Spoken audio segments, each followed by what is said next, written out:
Hello and welcome to the Fire Officer Project podcast, a show where we will discuss and learn together about topics specific to the American Fire Service. Come along as we explore areas such as firehouse traditions and culture, the fire family life, leadership, as well as getting yourself ready to be the company officer. This show is for everyone from the rookie firefighter to newly promoted officers.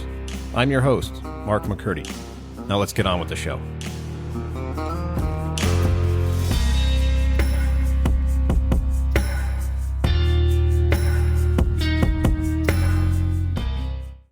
Hello and welcome to the Fire Officer Project. This will be episode 8, and we're going to title this Command Presence Part 2. That means I got to go back and change the other one to Part 1, but after getting some feedback after that first episode of the Command Presence, I decided to do a second one. So I hope you enjoy. Once again, leave any comments, questions that you may have, and I'll leave you all my information at the end. All right, here we go. Episode 8, Command Presence Part 2. And you're probably going, well, Part 1 sucked, so why would I want to listen to Part 2? Well, I don't know. You might want to turn it off now, but this one might be a little more interesting because after listening to it and thinking, oh, not bad, I'll push send and send it out to the world there, I got some feedback, which was constructive and great.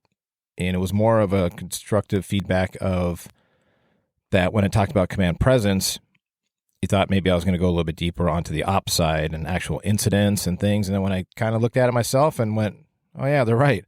All I really did is talk about firehouse and people and demeanors and things like that. So this one, we're going to focus on operation stuff. So a little bit more fun. So I get it. It's not always fun on the other ones, but this one I took a little bit more time, kind of tore apart a few things, and I'll give you some reference points of where I started, kind of what the overall look like of what we're going to discuss. Granted, this is just scratching the surface. This could go on the rest of our careers, where we talk about command presence, leadership, being in charge. It's an art, right? So this is just some topic information. Once again, scratching the surface. We could talk about this solely for as long as we wanted, but sometimes it can get a little bit tiring. You're hearing the same points over and over, but maybe I throw a pearl or two out that you never heard, or maybe this time the way I say it hits you. So what am I going to do? So on this one, we're going to talk about how do we obtain incident command presence. So everything, if you haven't listened to Part 1, you're not going to miss anything. You don't need to go to 1 to listen to this one. If you want to go back and listen to it and then tell me and send some suggestions, I'd appreciate that. But that's my overall goal. If I was to put a purpose on this one, how do we obtain incident command presence? And the way I'm going to walk you through it is, like I've said in the past, I literally take that information that people give me. I listen to everything I've already said. I try not to repeat it, but repetition helps, right? We always talk about muscle memory.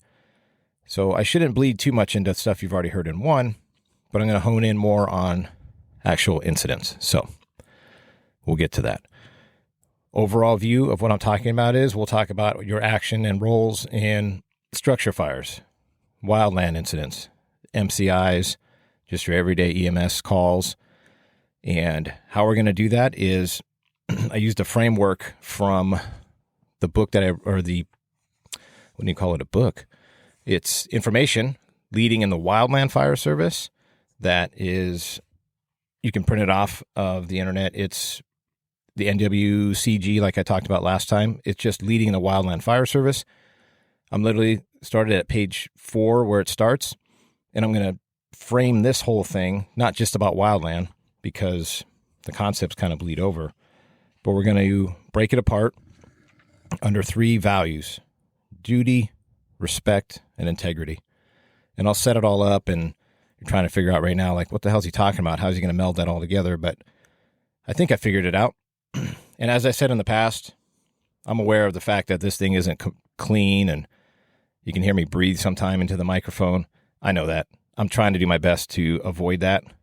Can only do so much, but it may sound a little bit different. I kind of changed up my operation, and hopefully it doesn't sound as echoey, or maybe a little bit better.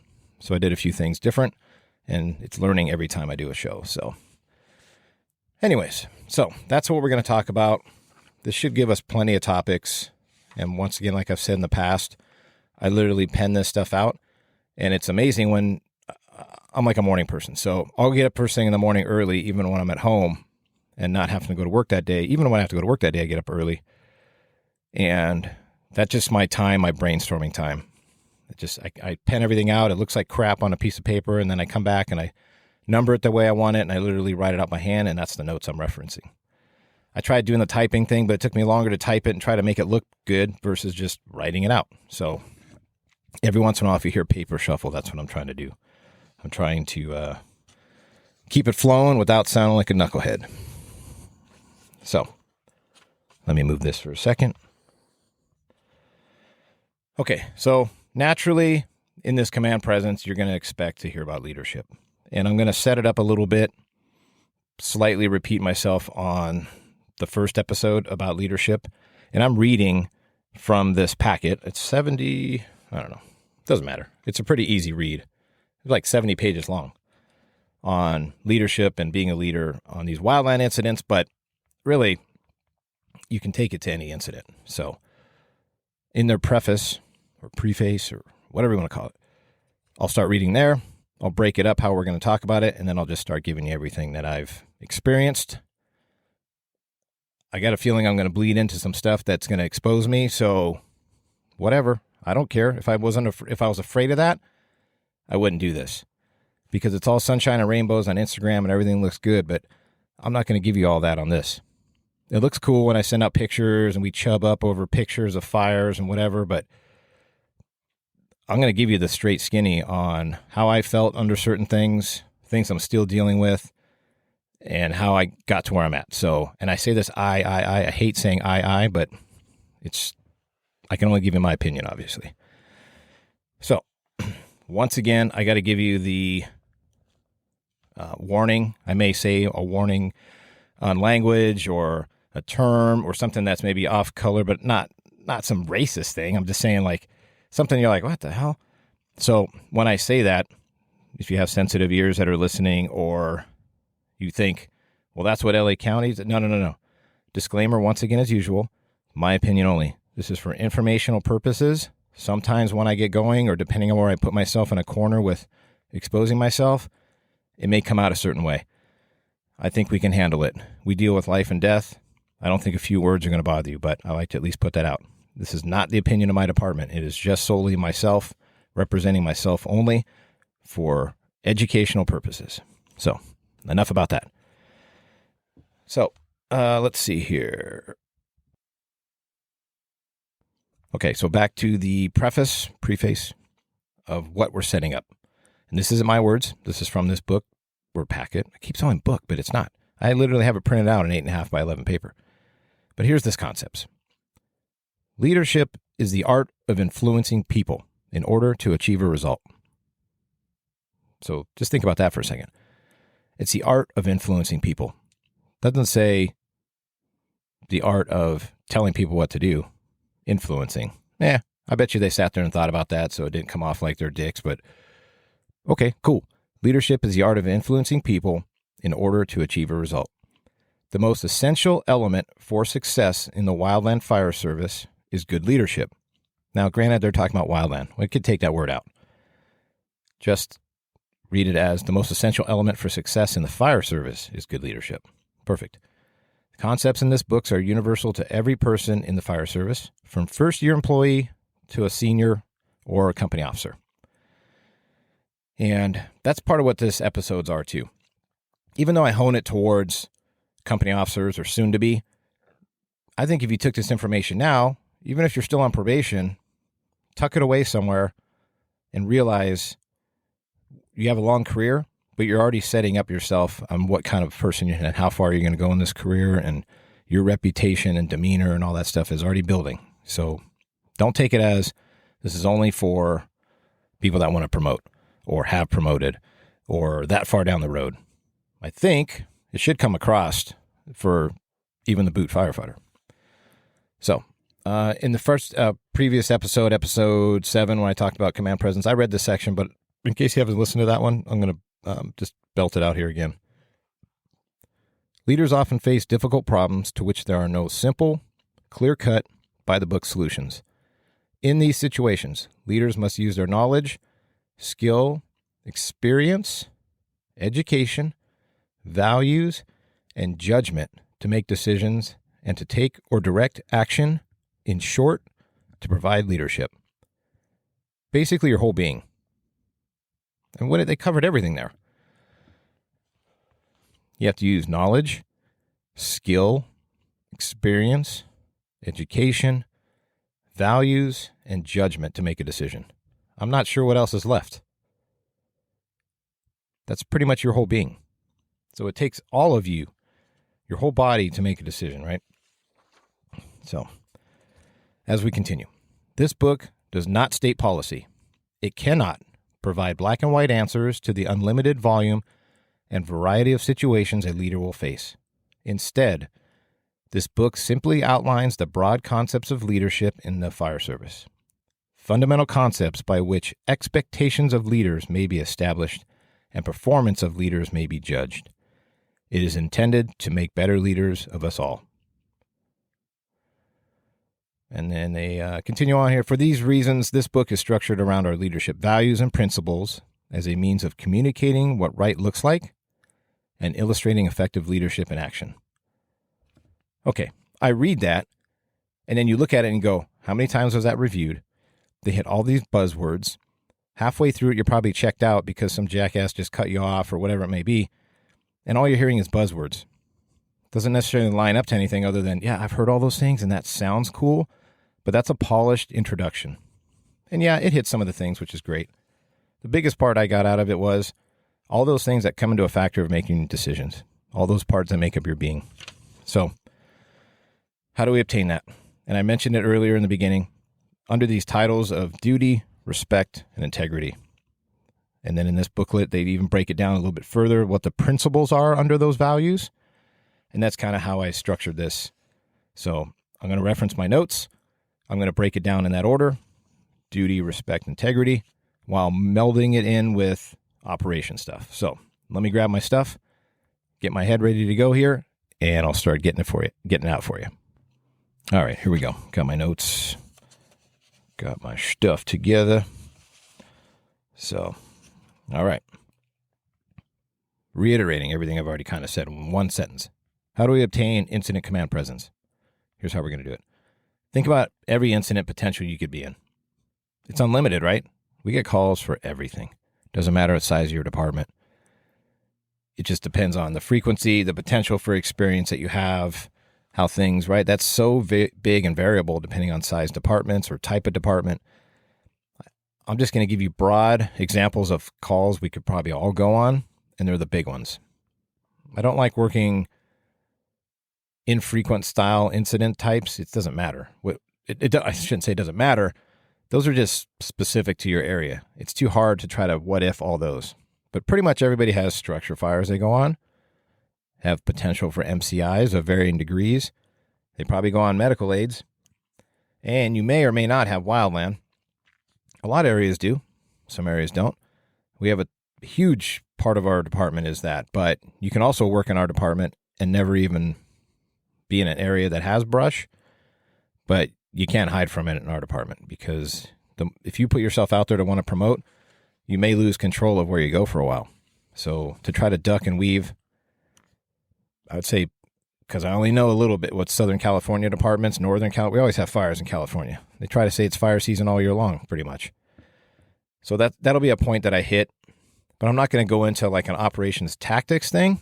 I'm going to more talk about where can you find yourself potentially in spots as a company officer or soon to be, or acting, whatever you may be. So in structure fires, think of all the variables that you could be as a company officer, or an acting one, or what you're looking to obtain, or what you've seen, right? You watch captains or the company officers you're around, how they operate. Well, they didn't just drop in that seat, right? Unless you're lateraling over. Yeah, there's that concept. But for the most part, all of us start with our department and we work up the ladder. We don't just come off the street out of college and you get a company officer seat right away, right? You got to work your way up. So what spots can you be put in? Can you be the incident commander? Sure thing. Can you be operations? Sure. And these terms might be different, but as a general ICS, I'm going to use what I know. You could be IC, you could be operations, you could be in charge of a division on a structure if it's a commercial or something huge or high rise. Vent, you can be in charge of ventilation. Could you be in charge of search and rescue? Could you be a group? What? Sure, of course. And how about RIC? Right? We talk about it a lot, but it's like you hear the brake set from the crew when you get assigned RIC. The hell? It's an important thing, so let's take it and take it seriously. And I'll break that down more. MCIs. There's an numerous type of setup that can be an MCI. Plane crash, active shooter, car accidents, whatever it may be. Chemical, hazmat, you can have that potential, right? So you just need to have a framework of how you're going to operate. Don't just wait for that day to happen, because I'll tell you it's going to suck if you're not somewhat ready. And then wildland, that's a big thing, right? Let me go back. Even on the MCI, right? You could be in charge of a triage group. You could be the IC. You could be operations, triage unit leader, treatment unit leader, ground ambulance coordinator, all these terms, right? So who the heck knows where you could end up? So you got to get yourself ready for that. And I try to tell people all the time, just get yourself ready for the big ones. The crazy ones that have some really crazy, intricate things usually have specialty equipment to kind of help you. But don't start there. Start on these big ones first. And that's kind of common sense, but what I mean is take it in small bites and just try to get yourself organized with it. In the wildland arena, what can you be? You could be IC, you could be operations, you could be in charge of a whole division, you could be in charge of developing a hose line on a flank, you could just be a person that plugs in and is a worker bee. You don't know where you're going to end up, right? So you got to be ready and understand each position a little bit. And where are you going to learn it? OJT a lot of the times. Maybe you take some classes, yeah, but until you get that first IA, initial action type fire, where you're getting those spots, it's difficult to learn until you get in those positions. I was fortunate enough to be in a spot where I got to do that pretty frequently. And believe me, I screwed up.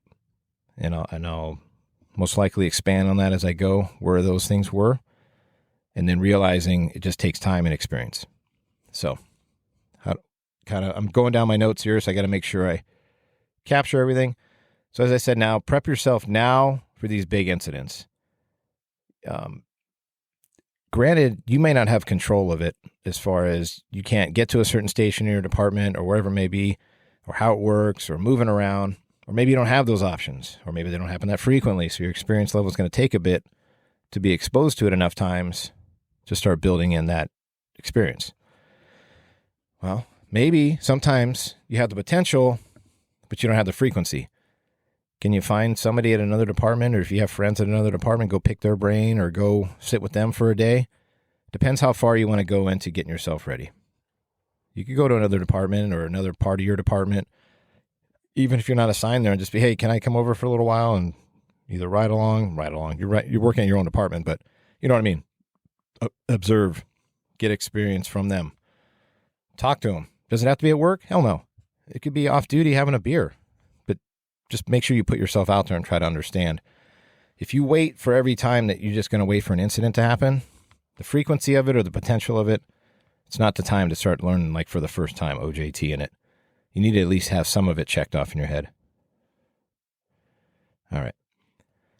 So remember, I don't know why I tell you remember all the time. It's just me trying to fill. It's like saying at this time, right, on a dispatch or whatever it may be. Okay. Be the student before being the teacher. No kidding. You got to learn what you need to do before you can start telling other people. And what I mean by that is, if you don't have the experience, you think people can't see through you? They can. You think they haven't done research? So basically, don't try to snow people on something that you don't know, because you're probably good at something else that they may not know. Be truthful. If you're going to promote early, and I don't know if I frustrate people with this, but if you're going to promote early, just know that people know you promoted early. And I mean early, like with our department, you can take the test 4.5 years, promote at 5. If you have the stuff that allows you to pass with the written test and your experience or classes or whatever it may be, projects that you've done, you could be a 5-year captain with no previous experience. That's can happen and does happen in my current department and other departments from people that I've spoken with. So just know that's fine. Whatever works for you. Because like I've said in the past, if you're going to be on this trajectory that you're going to be the chief, probably got to compress your time in certain ranks. Just don't try to BS people, because they can tell when you're lying or tell when you're not so good. Or when does it come about? On an incident where you keep crap on the bed on the same type incidents. So be humble enough to go, well, that sucked. Let me help on this. So basically what I'm saying is don't fake it. We all have something to offer. So as an example, I don't know if I mentioned in here or not before, but I have a big thing with a group of guys that I worked with at a certain station where we learned a ton about elevators. And I like to offer that to people, but I usually don't say anything until it's either gotten brought up or somebody knows, or I go on a call and do something and people are like, hey, how come you know that little bit? And I explain it. But I also do like teaching it. So now I'm in a different role, right? I can't be humble where I'm like, let me just wait and then don't ever tell my crew that I know a little bit about something. So you know what I'm saying? Like you're going to be weaker in one and really strong in something else. So just when the time fits, interject your ability and then get from somebody else your experience that you can get from them. And this is a bounce back forth thing, right? So what are these principles I was talking about? So now that I've set it up enough, let me actually get to the meat and potatoes here. What I'm talking about with this duty, respect, and integrity. So in this book of Leading in the Fire Service or Leading in the Wildland Fire Service, they have this little chart. And under values, it says duty. And next to that is the principles. Be proficient in your job, both technically and as a leader. Make sound and timely decisions. Ensure tasks are understood, supervised, and accomplished. Develop your people for the future. Okay, cool. Got some good points. I kind of took that, and we could spend all day on that. But I kind of went and I said, okay, on the duty side, what is all those things that I just mentioned? Where do they apply in real life? Or how does that work instead of just being a polished little chart that somebody looked at and then tweaked and then put out as a reference material? All right, so let's see here. Be proficient in your job, both technically and as a leader. Okay, well, how do you become proficient in your job as a leader? It takes time. You got to have some idea and some framework to stand on, and then it's just time. Getting exposed to all different things, whether it's public, firehouse, operations, incidents. This takes time. I've been fortunate enough now. I'm coming up on almost 6 years as a captain. So you think I haven't fallen on my face? Plenty. And I'll tell you, and I'll expose myself on some war stories here about what that felt like and what it was like to do certain things. So we'll get there.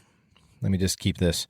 Your training's going to take over, I think, or feels like it does, on incidents where you're stressed or need to make a decision right away. But if you don't have it to rely on or fall back on, how do you think your performance is going to be? I think you already know this, but you just got to train yourself up. You hear it all the time. Train, train, train. We know that we could always train more than we actually do. Some places go hardcore all the time, and then some places are just rolling the dice, and they kind of suck because they're just getting through the day. And do they get a reputation? You bet they do. Is it fair to say that everybody that works at that station should have that same reputation? No. Does it sometimes happen? Yes. But that's here nor there. I can't control that. All right, let me think here. Okay, so there's going to be times, that's their next point, make sound and timely decisions. All right, I kind of break this down a second here. Know when to ask the crew questions and get their opinion on something, and when to just give the order. Right, so it's not always a democracy. And if you go back to previous episodes, I talk about expectations and SOPs and SOGs, and I kind of lay out a light framework and lineup, especially when I have somebody working on our crew that doesn't necessarily normally work with us, or I'm working at another station and they don't know me. I kind of ask them for a little bit of information about their area or district, some specialties they may have, kind of how they operate, and then I absorb that. We have a back and forth conversation of, okay, here's kind of my framework, SOP, SOGs. That's just a loose structure, right? But also, we'll always give them if there's something special in your area or something that gets done a certain way, please tell me. I don't get hurt feelings. I'd rather know that information and do my job than to try to be guessing and then being completely off. If there's somebody there, I just had this the other day. I worked with a senior firefighter who's been out for almost 30 years. Been at this one station for quite a while. And the first call that we went on, we needed to land an air squad on an LZ or landing zone area that's not on my little app thing. It was right at 8 o'clock. So I'm thinking, looking at this on the way to the call, I knew I probably would need a copter. So let me look at the LZ.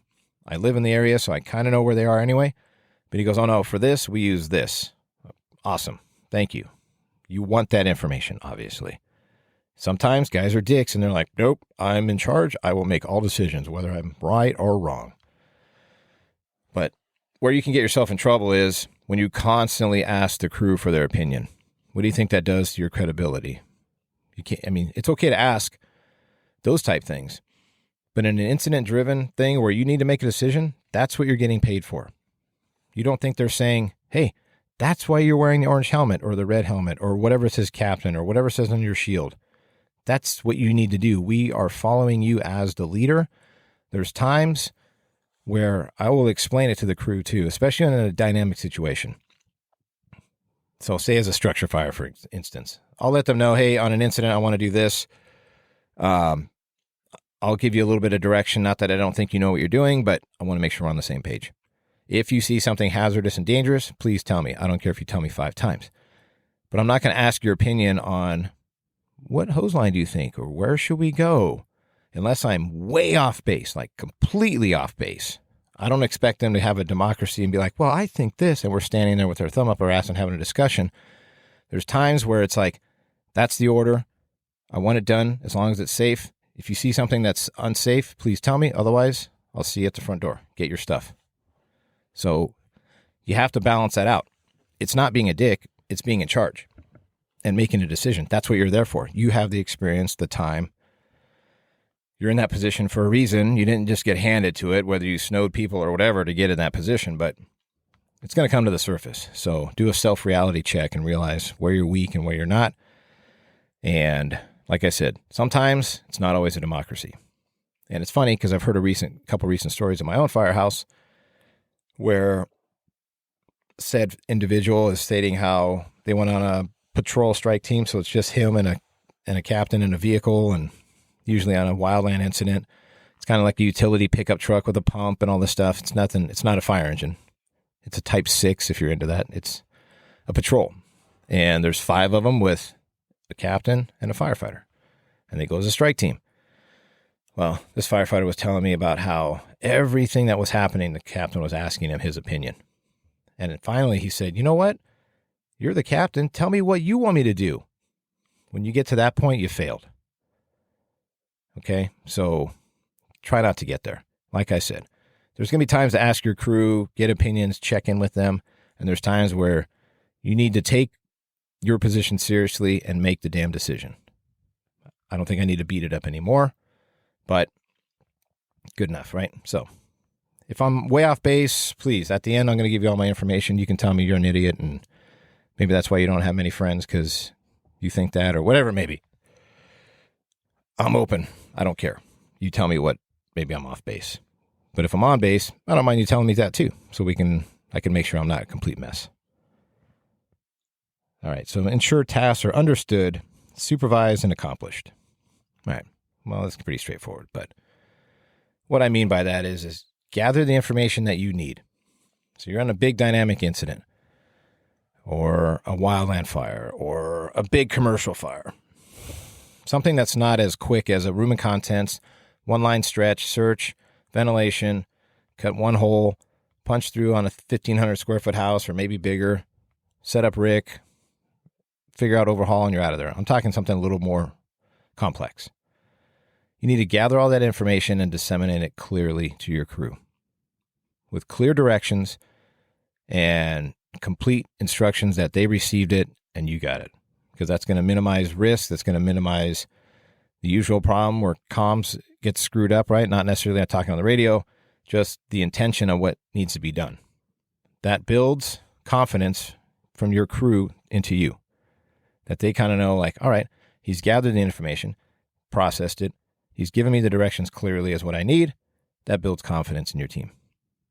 But remember, you can't ask them to do something you're not willing to do yourself or can't or won't do. So what do I mean? If you're asking them to climb up a hill on a wildland incident and put in smoky power, I'm thinking too locally, put a hose line in that division or up that flank, and you're 100 pounds overweight, I'm not knocking you. What I'm saying is just be aware of it and do something about it. Or maybe you're not in the best cardio shape. There's skinny fat guys. Whatever. You're not in cardio shape. You know what I'm saying? You can't ask them to do something that you can't physically do or won't do. And you can try it. It's just not going to last very long. And you need to supervise them, but not micromanage them. And sometimes that is very hard to do because you need to detach yourself somewhat from physically doing a lot of things unless you're needed. Just because they're doing it a different way than you would do it doesn't mean it's wrong, and it's not going to get them from point A to B. As long as they're doing it safely, let them spread their wings. And sometimes it's hard to bite your tongue. If you need to give them a little guidance and direction because they're all over the place and they just happen to be doing the right thing, but you can tell it's because they're just guessing, then make it an educating point. But if you're constantly bowling over them, then they're basically going to get to the point where they'll say, you know what, just tell me everything exactly what you want. And that basically sucks because you got to stand there and tell them every little detail. You don't want that.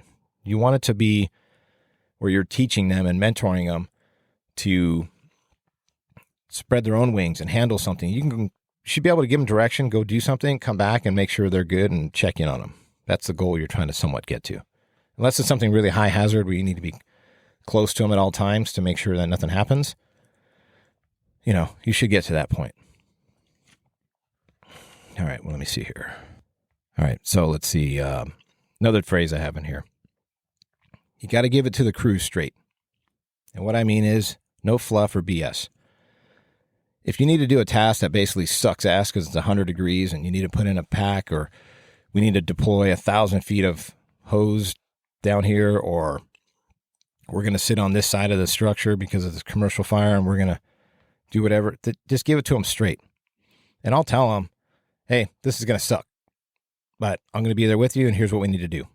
We need to go from here to that ridge. We're going to probably take 10 packs. We're going to be working with this crew. Here's where we need to get to. Here's kind of the time frame. Here's how fast or dynamic it may be. If it's not, then here's how we're going to combat that. Yeah, it's going to suck, but we're going to make sure we got all our hydration packs and water and snacks, and we're going to put it in, and we're not going to complain. And here's why we're going to do it. Now, if it's complete abuse of the crew, you're going to have a tough time with that. But for the most part, does that happen? Not too often. So I just tell them. And one thing I learned from one of my captains was on certain incidents, they would say, here's what we need to accomplish. Here's about the time frame we have to do it. This is what it should look like. All right, go.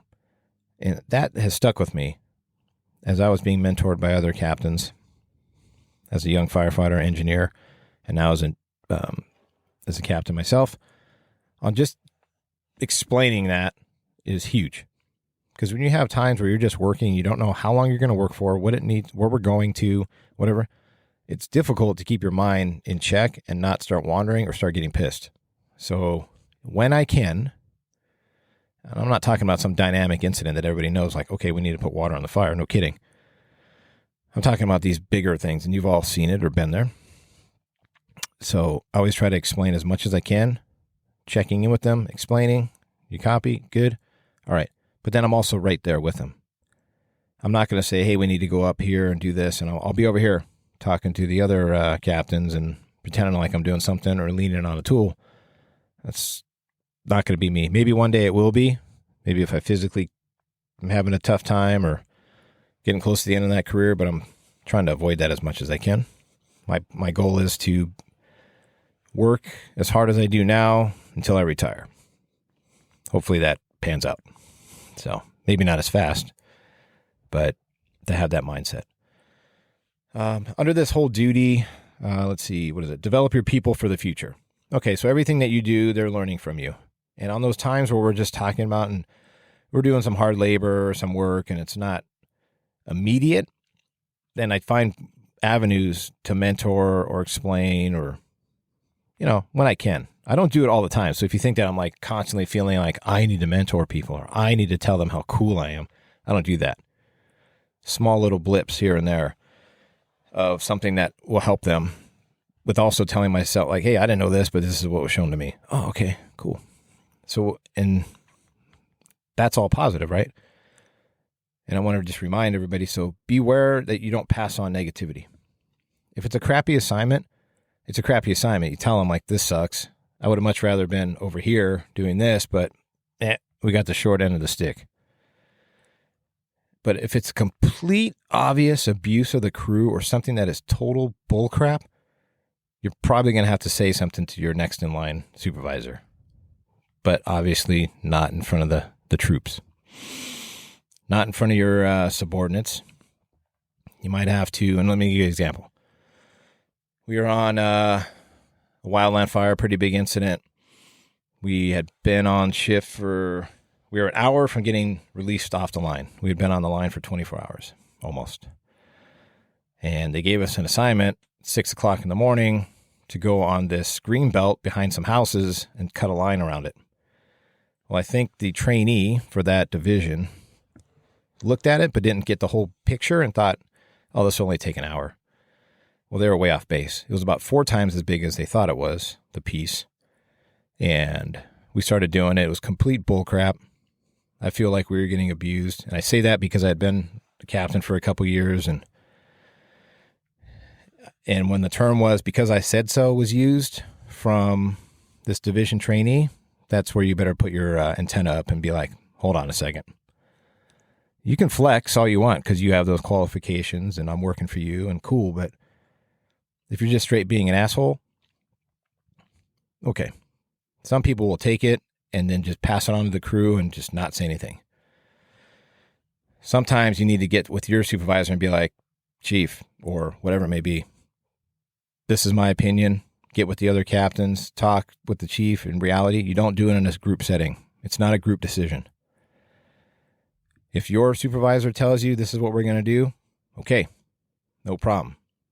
But even if you walked over and just let your crew see that you went and talked to him and you just asked the chief like, hey, where are we going for breakfast? And it looks like you're doing something, like you're acting it out, they'll never know. I'm not saying do that. Stand up for your crew. And if it's bullcrap, it's bullcrap. And you say something respectfully. But it goes a long way when the crew thinks you're fighting for them. Right? And if you come back and go, hey, it is what it is. We need to make it work. And you build back into take your frequent breaks, hydrate, get food. We'll be out of here. I understand it sucks. This is what we're being tasked with to do. Boom. There's nothing you can do sometimes. And you can tackle it later. But if you try to cover all those bases, you're doing the best you can. My opinion only. But if I'm way off base, like I said, I'll give you my information. You can tell me and we can have a discussion. But from previous experience, that seemed to have worked. All right. So I think we beat up the duty section enough. And obviously there's more you can compound off of that. And we could talk for the rest of our career about stuff like that. But this is just some points that I've experienced or think that is important and whatever, just passing it on. So the next category, respect. Know your people and look out for their well-being. Keep your people informed, build the team, employ your people in accordance with their capabilities. All right. I think I'll cover most of those, but that's this polished chart opinion, which is good, all good topics, but kind of vague, right? So let's expand on it a bit. Where are we at? Know your people and look out for their well-being. All right. I just had this recently happen. And it's going to happen too. So we work for a big department. You're going to work on overtime somewhere that you've maybe never worked and with some people you may never work with again. That's like the biggest odd scenario you could be in. An area you have no idea about, a station you've never been to with a crew you never worked for or worked with, and you know nobody, right? It's pretty much the extreme. Well, if you don't know during lineup, you need to ask basic stuff from your crew. Find out what they know. What's their background? You just have to. Now, do you have to do it at lineup? Because sometimes that can lead into like long lineups and people don't need to hear other people's stories that have worked together. then you better, as quick as you can, maybe during PT time or workout, like just start asking questions then. Hey, what have you done? What'd you do before you got hired? Or where have you worked? Or what's unique about this area? Those type questions. Because you need to understand, you could have some people that have some really great experience that are humble and won't say a word. And then you get on an incident and you don't know it and you're not aware of it, which maybe they don't tell you. And then you get a task with an assignment and then somebody goes and goes, hey, so-and-so knows is a faller or whatever, can drop a tree or has this elevator experience, whatever it may be. Oh, I didn't know that. Well, that's fine. You're not going to know everything, right? And now I'm not saying everybody's going to divulge everything they know to you. But when you have those specific things, and that's cool. But you also need to find out what's their skill level. They may have nothing. And where this comes from is a recent strike team I was sent on, kind of a mellow assignment for February, and we're getting sent out on a strike team. Okay. 7:45 in the morning. Our shift starts at 7. So I was already just getting my gear in. I'm working an overtime at another station in my battalion, though. But I got to drag all my crap in, put it on the rig, check out the rig, put everybody on duty, do my morning staffing stuff. And phone call came from dispatch. Hey, you're going out on this strike team. Oh, great. So I don't know these people, right? I know them a little bit, but they're 2 probationary firefighters and a probationary engineer. Okay. My plan was to ask them what experience they had at lineup. Well, that's gone. We need to get our stuff on the rig and get out and meet at this rally point and do all this other stuff. So I got time, though, when we're driving. So I ask them, what's your experience? What's your experience? Okay, probationary firefighters. Yeah, no problem. But I had one guy who worked at another department for 8 years with an experience level of what we were being tasked with to do. That was pretty good. And I had another one that had no experience. Okay. I had a newer person who was a newer engineer, but was trained up and took pride in learning their job and was pretty confident in driving the Type 3 4-person engine that we were taking to this strike team. Cool. Perfect. But I have to ask them, okay, what's your experience? All right, here's the intel I have currently. We're going to meet it here.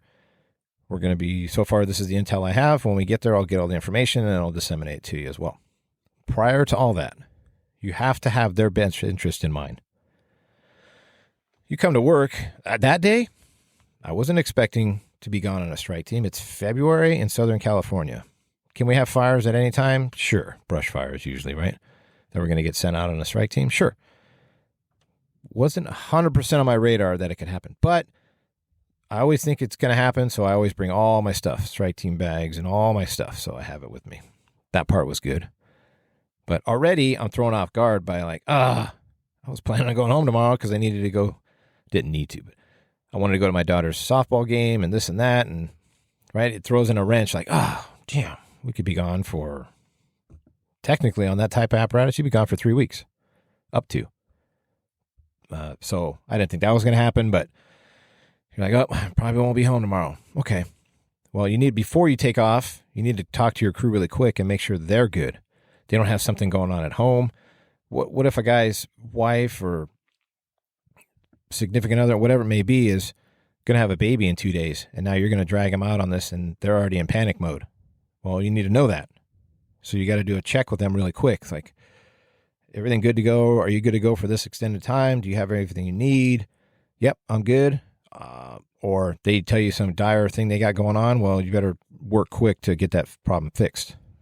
But you can kind of see what I'm talking about, right? So you got to check in with them. You can't just expect them to throw their crap on the rig and take off, and you're not aware of some major thing that could happen or that they have going on.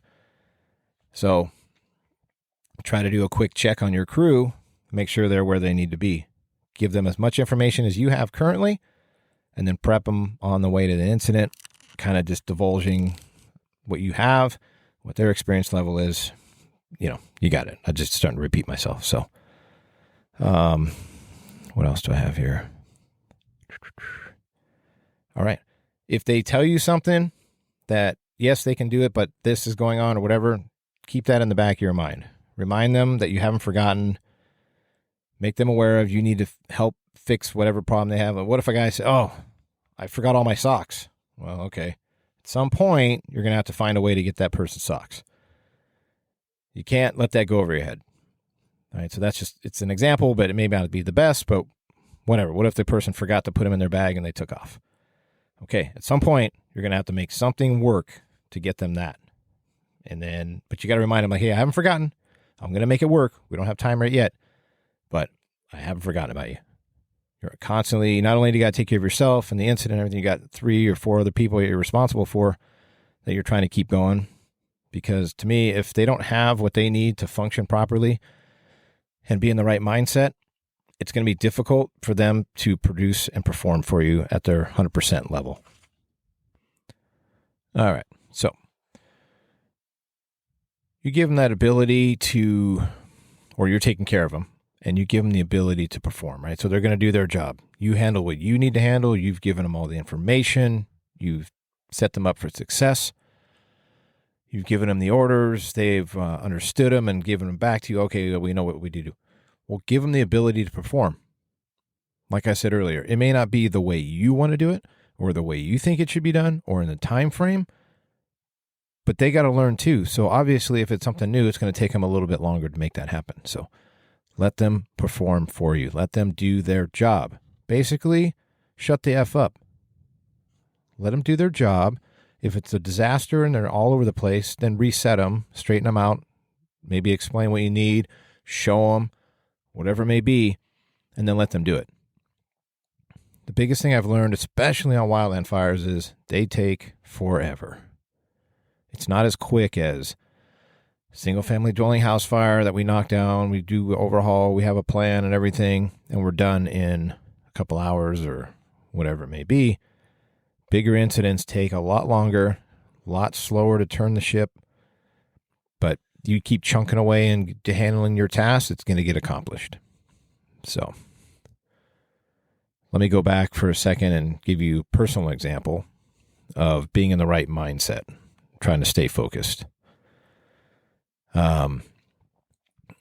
You may not have had that experience yet as far as maybe a strike team or doing something or being at work for multiple days when you have stuff going on. But I was fairly new captain, not even a year. No. Yeah, a little over a year. Whatever. Not long.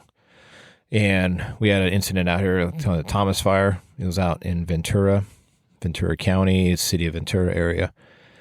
And I was working in the north region of our department on a strike team engine, but call came in about 11 p.m.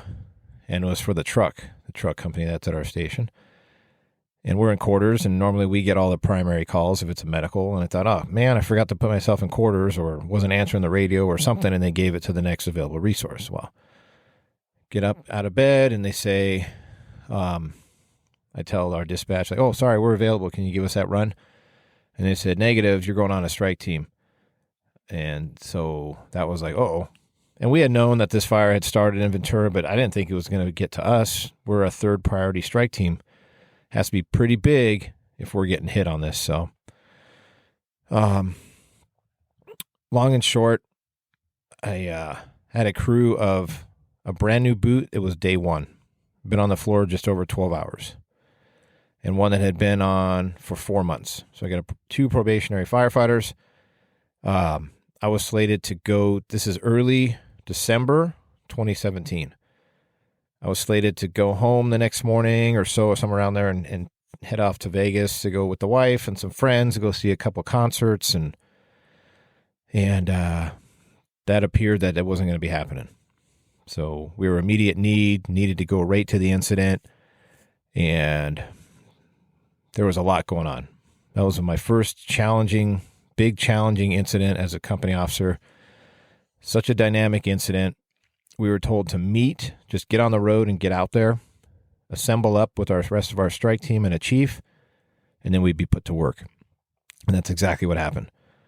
It's crazy because I was looking at my phone to look at the photos and try to get this story right before I put it out here. And I have a picture from that day of a small fire that we went on. A mattress got stuck under a semi-truck on the freeway, so the brand new guy got to put that out, and it was a small little fire, no big deal. And then my next picture from that day in my phone is us driving on the highway and all the hills on fire in Ventura. And then my next picture after that is video of us pulling into a neighborhood with multiple houses on fire. So pretty dynamic day. Good experience, not good for residents and all the destruction that came from it. But where am I going with this? I'm not talking about the ops thing. It's the mindset thing. I was supposed to go to Vegas, right? So, yeah, whatever. We miss things. The problem with this one is it was 2 months after the Route 91 shooting. And I was there with my wife, and that's a whole nother story. And this was the first time going back 2 months after. We were going to go back, try to put it behind us, not let fear take us over. And I wasn't going to be there. So how do you think my mindset and everything was, right? I had that playing in my head. I had to stop, and because we're still dealing with the stress of that October. And now I'm thinking I'm going to be gone for weeks. She's going to go. I didn't want her to not go because she was going with a group of friends that I trust and would take care of her. But those times, it was extremely stressful for me. Not only dealing with being a new captain, limited experience with a couple of the members on the rig, it's just stressful, right? You got to be in the right mindset. And that was a tough one to get over, but I had to do it. And so that's where I'm pretty sensitive to it. And I make sure I'm reminded of that constantly every time we go out to check with the crew to make sure there isn't anything on the horizon or anything that's bothering them or something that needs to get handled before they take off, or maybe I need to switch out crew members, just because I've had that pretty big, extensive experience. And I'm not going to talk about it here because we're already pretty far into this episode. I'll save those two stories and maybe that Route 91 and a couple other big incidents I've been on for loosely titling it mental health, but I'll save that down the road. And maybe one day it'll just be a vent session for me. And I'll lean on you guys to let me just tell my story. So, but anyways, that's where I get that whole mindset and respect thing. And then throughout that time, you're constantly checking in with the crew. So whether it's a structure fire that we're there for a couple hours and then we go about our day and we still continue the shift, a small grass fire, a car fire, whatever it is, every time after we pick up, I make sure the engineer has everything they need. We've got water, everything's put back, they're good. Then I check with the firefighters to make sure that everybody's good, there's no injuries, all the equipment was good. And it's kind of like just checking in and making sure they're okay. I don't just get on the rig and be like, all right, on to the next thing. Granted, there are those days, but when it's just a regular, okay, from this incident to that, I always check in and make sure, are they good? Nobody's injured, nobody's hurt, that kind of stuff. So that's kind of where I drop in on that as far as checking in with the crew. And that pretty much wraps up the respect. Was that what it's called? Yeah, respect. So we've gone through duty, respect. Now we're going to hit on this last piece, integrity. Integrity, know yourself and seek improvement. Seek responsibility and accept responsibility for your actions. Set the example. Okay. Pretty straightforward. There isn't a ton I need to say on this, but I'll give my opinion on a couple things. Seek responsibility and seek improvement. Okay, so know yourself and seek improvement. Well, we're already doing that, right? You're listening to this. Doesn't mean I can give you a ton, but maybe you pick up one or two pearls. A book you might be reading, one or two pearls. Having a mentor or just watching other people, you get that. You're already seeking to improve yourself. I basically think if you're listening to something like this or you've gone to classes, you're already on that track. Nobody has to explain to you how to do that. But seek responsibility. Now that's different. Putting yourself out there. That's the part where there's some tasks that need to be done and nobody's really stepping up and you volunteer and because you want to put yourself in that challenge in your crew, or you know your crew's capable of it, or there's somebody, you have some expertise that can handle a certain thing. You just put yourself out there. You're motivated to put it out there. And in an instance, sometimes you're kind of like allowing your crew to show off a bit, even though firemen don't show off. You're just giving them the ability to exercise that experience that they have. Now, do you want to do it all the time where you jump on every assignment and put your crew to work constantly? Probably not, right? But if you have some go-getters, why hold them back? If they like doing certain things, jump on that and say, we'll take that. Because one of two things happens. One, it lets you get your crew out there and let them work. And sometimes when you do that, you get the better assignments. When you stand there on your hands and sit on your hands and don't make a decision, you're probably going to get the crappy assignment. So when I can, I try to interject and say, we'll take that one, or can we have this? I got this person who can handle this. We would be perfect for that. But I also don't throw my crew under the bus constantly. If it's just kind of some mundane stuff or whatever, and we're all kind of doing the same thing, I'll give other people the opportunity to jump forward all the time. I don't jump on out there all the time, but more so than not, I do. Because I like to somewhat control what assignment we have if we have that option. Now, granted, structure fire, you don't, right? It's how you come in and who gets what assignment and everything. And that's a little bit different. But on some other assignments, maybe where you have the option, I try to seek out the responsibility. So otherwise, I just do what I'm told as far as roles on a structure fire, because it's dynamic and you have to have that discipline. And at the end, I'll talk about that a little bit more. So let's see. You're setting the example. You're setting the example for the people that work for you, that, you know, they work hard when they need to. And do you need to tell them sometimes, or do they learn from you? You bet. You're constantly setting the example. So remember, you're always mentoring, whether you're purposely doing it or not. You're always, every time you put yourself out there or do something or show up, and how you handle and conduct yourself, especially as a company officer, you're mentoring people for the future, or you're at least showing them what right looks like if you're doing it right, which most of us are, right? There's some squirrels out there that are freaking off their rocker, but for the most part, people are doing things right because they want to, and they have all those things: duty, respect, integrity, or whatever core values you want to say that there are, those buzzwords. You know what I'm talking about. So, in a nutshell, if I had to think about everything that we're talking about here, and all these episodes, not all these episodes, I only had 8, but some of the things I'm talking about, what are you doing? First off, we're trying to make ourselves better, and we're learning. And then as you continue on, depending on how long you stay in that rank or you move up or whatever it may be, ultimately, what are we doing? We are teaching the people that are working for us how to replace you. You're teaching the people how to basically take your job from you. And once that happens, it's time to push them in the right direction to get them to that, or at least do the best of your ability to show them what that looks like. And I'm not saying it's only on one person, but if you take a vested interest in somebody, or they take a vested interest in learning from you, you need to keep pushing them as far as you can until they basically can just do your job for you and replace you. That's how I look at it. And then they move on, and you kind of wear it like, okay, yeah, whether they tell other people or not that they were your mentor or whatever. And I'm going to push that out there soon on my Instagram thing, some of my mentors, and start putting those things out. I'm trying to get better with putting more stuff out physically, and as far as pictures and ideas and things like that. So it's not just relying on this show. But, all right. So in review, yeah, I've said all these things about duty, respect, integrity, and giving you all these scenarios and everything. But the main thing I said at the beginning is how do you obtain incident command presence on anything?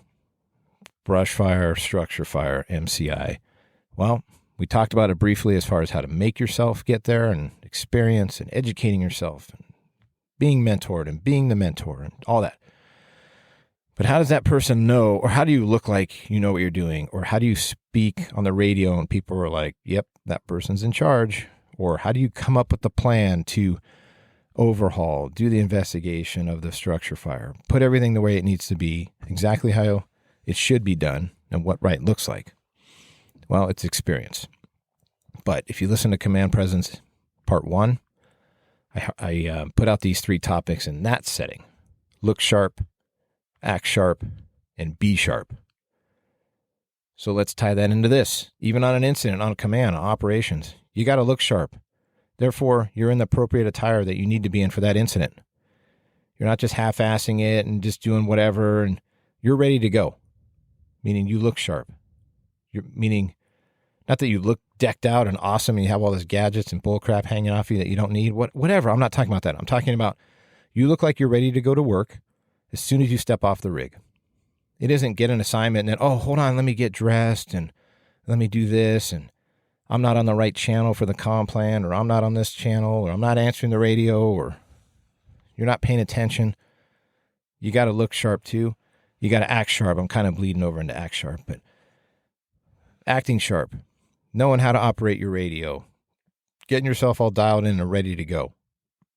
And then being sharp, that's making decisive actions and decisions and going to work.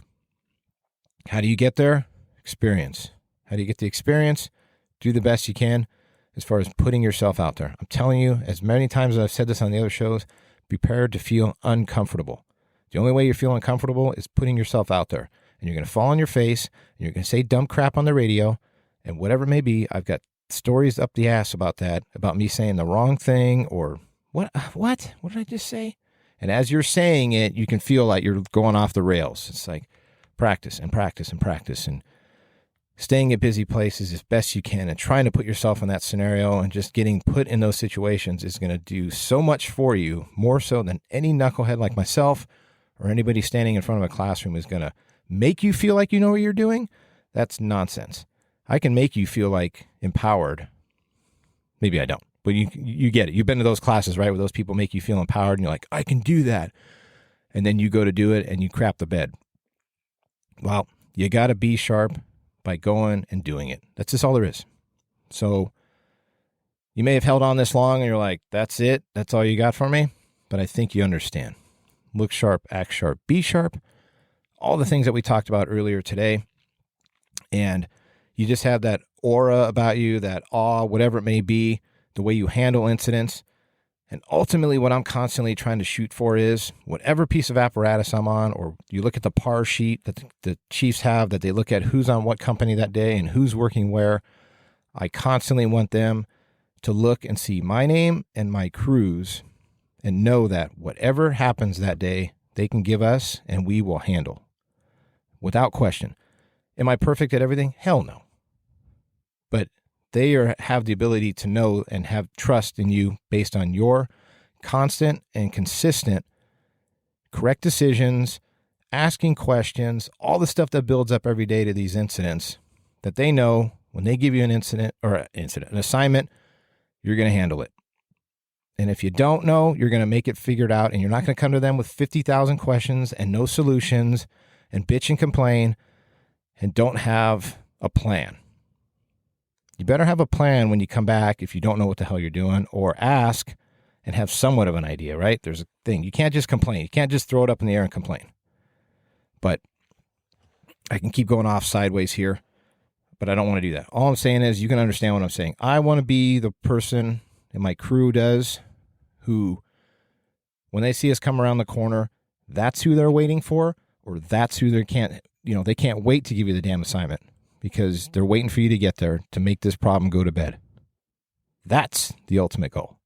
So I hope you got something out of this. Command Presence 2, 3, 4, 5, whatever the hell it's going to be. I'll figure it out. But I think with those two, or with these two coming out, if you guys can hit me up and let me know what you think, maybe I'm way off base. Maybe I have some overinflated ego that I think I'm cooler than I am. But it's also sparking great conversation. I say that, but I also am confident in my ability for the most part, right? I'm not an expert at anything, but I do feel comfortable handling certain things, but that is time. I'm literally coming up on 6 years as a captain. It goes like that. It's freaking crazy. But I've had a lot of people help me, as you're going to hear me say constantly, and I've put myself in those busy spots, and I'm a student of this job, this position, this career. The whole time I've gotten to just get to this point was being a student. So if you feel like communicating and going back and forth and giving me ideas and just having conversation, I did notice, maybe I can only see it on my side, that my phone number is attached to the Instagram thing. And it says, I think it has a box now. It says you can text. So feel free to text me through that box on the Instagram. If it doesn't, send me a message. The Instagram account is The Fire Officer Project. All written out like that, all typed, no space, no dashes, no nothing. The Fire Officer Project. That's the Instagram. The email is thefireofficerproject@gmail.com. It's linked into the bio, so if you need something, push on that. You can send me an email. It should link right to it. And then I'm blasting out these few things. I'm looking at buying certain equipment, so if you have opinions on equipment that I can buy or things that can make things better, I'd appreciate that as well. Until next time, be safe, continue to keep pushing each other forward, and take care.